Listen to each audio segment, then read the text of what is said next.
출애굽기 2장 1절부터의 말씀입니다. 레위 족속 중 한 사람이 가서 레위 여자에게 장가들었더니 그 여자가 잉태하여 아들을 낳아 그 준수함을 보고 그를 석 달을 숨겼더니 더 숨길 수 없이 되매 그를 위하여 갈 상자를 가져다가 역청과 나무 진을 칠하고 아이를 거기 담아 하숫과 갈대 사이에 두고 그 누이가 어떻게 되는 것을 알려고 멀리 섰더니 바로의 딸이 목욕하러 하수로 내려오고 시녀들은 하숫가에 거닐 때 그가 갈대 사이에 상자를 보고 시녀를 보내어 가져다가 열고 그 아이를 보니 아이가 우는지라 그가 불쌍히 여겨 가로되 이는 히브리 사람의 아이로다.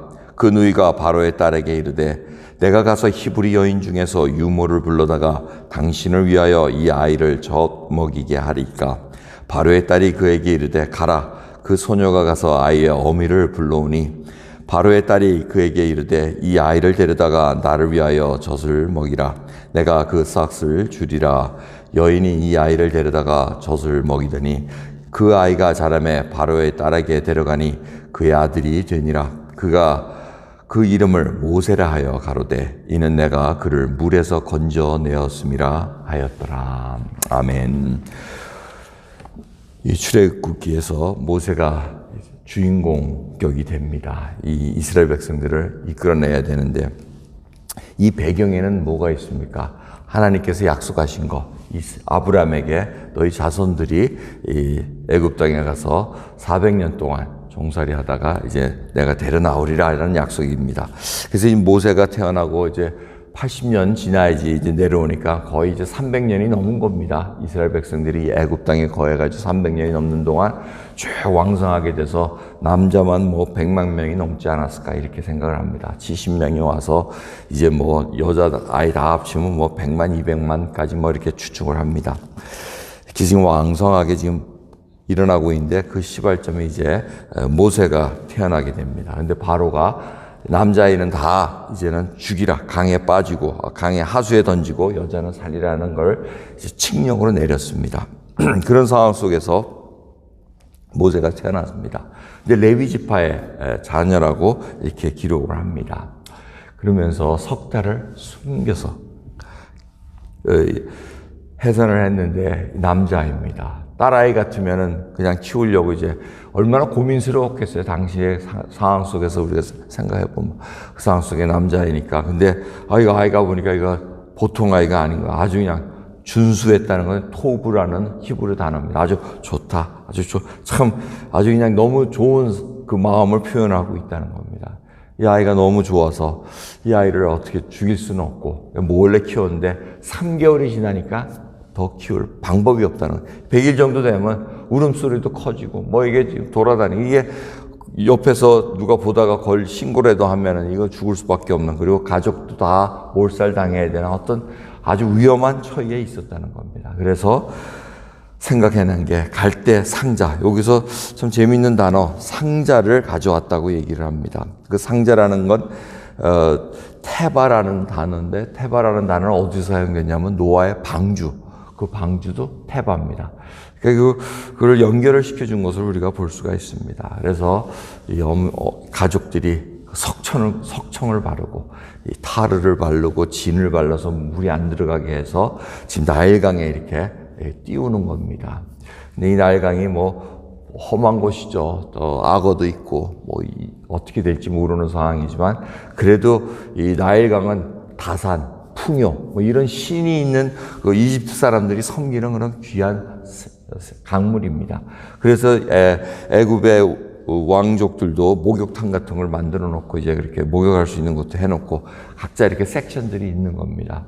근데 가만 말씀을 보면은 어떻게 될지 모르지만 또 혹이라도 이 궁에 어떻게 좀 은혜를 받을 수 있을까라는 생각도 있었는지 모르겠습니다. 하여튼 그걸 이렇게 띄워놓고는 누이가 미리암이 가서 미리 이렇게 멀리서 보고 있었다는 겁니다. 마침 그때 바로의 딸이 와서 목욕할 때 이걸 보게 시녀가 보니까 가져와라 했더니 아이가 있는 상자를 이 테바를 가져왔다는 겁니다.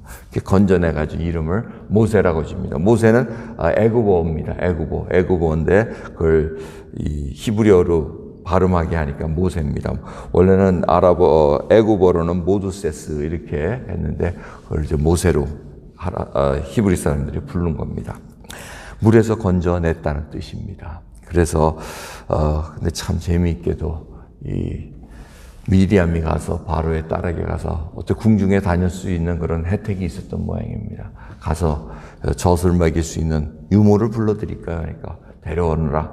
그러니까 요게벳 어머니가, 모세의 어머니가 와서 하니까 이게 뭐 아이를 키울 수 있는 것뿐만 아니라 또 돈까지 주겠다 그럽니다. 젖을 먹인 돈까지 주겠다 해서 여기에서 아이를 키웠다는 그 얘기가 오늘 말씀입니다. 오늘 말씀을 통해서 한번 생각해 보십시다. 이 모든 것이 하나님의 주권과 하나님의 섭리 속에 있다는 것을 우리가 다시 한번 깨닫습니다. 요게벳 그리고 모세 가족들의 믿음 또한 우리가 바라봐야 됩니다.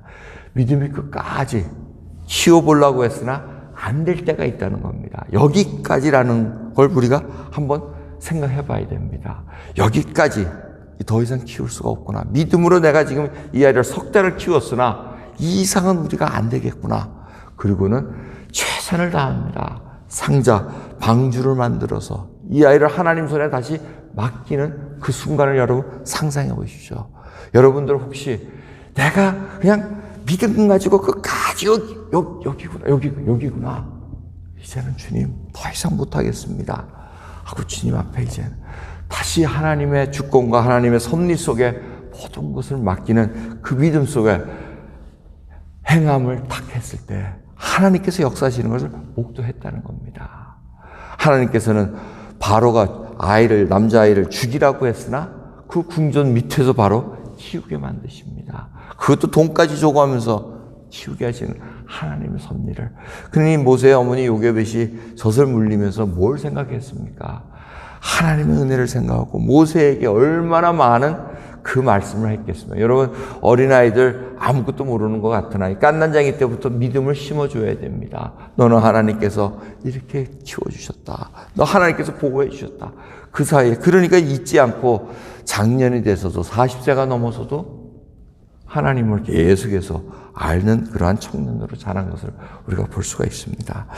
여러분, 그러기에 오늘 이 말씀을 통해서 또 한번 하나님 앞에 내가 믿음이 더 한번 점프돼야 될 것 같으면은 내가 하나님께 솔직히 고백해야 됩니다. 안 되는 건 안 되는 겁니다. 될 수 없는 거는 안 되는 걸 가지고 주물럭주물럭 하다가 하나님 괜히 시험하다가 자기도 시험 받고 하나님도 섭섭해하는 그런 일 하지 마시고 주님 앞에 딱 이제는 갈대상자에 넣어가지고 보낼 때가 있을 때는 하나님께서 역사하셔서 얼마나 더 큰 걸로 돌려줄 수 있는가. 우리 생각은 아니었으나 하나님께서 생각하신 그 놀라운 일을 목도하는 저희들 되기를 소원합니다. 여러분, 오늘 믿음 가지고 우리의 한계를 알고 믿음 속에서 아직도 믿음으로 행한 것이 없으면 믿음으로 행하기를 바랍니다. 행해야지만 하나님의 말씀에 순종해서 움직여야지만 그때부터 하나님이 역사하십니다. 왜? 하나님 역사하지 못하게 내가 그냥 주물리고 있으면 하나님 역사할 틈이 없고 가만히 보고 계시는 것이 하나님의 성품이십니다. 오늘 하나님께 내어드리심으로 말미암아 하나님과 함께 역사하시는 것을 목도하는 저 여러분 되기를 간절히 소원합니다. 기도하겠습니다. 하나님 감사합니다. 오늘도 주님 앞에 내가 가진 것 믿음 정말 보잘것 없습니다. 그거 가지고 지금까지 버텨왔으나 더 이상 버텨낼 수 없는 상황까지 올 수도 있다는 것을 깨닫게 됩니다. 주여, 그때가 오게 되면 지혜롭게 행동할 수 있는 믿음 주시고 담대함 허락해 주시옵소서. 오늘도 주님께서 부어주신 믿음 가지고 하루 시작하오니 주여, 저희들 정신이 맑게 해주셔서 하나님의 뜻을 분명히 알고 나갈 수 있는 저희들로 붙들어 주옵소서. 감사드리며 우리 예수 그리스도의 이름으로 기도드리옵나이다. 아멘.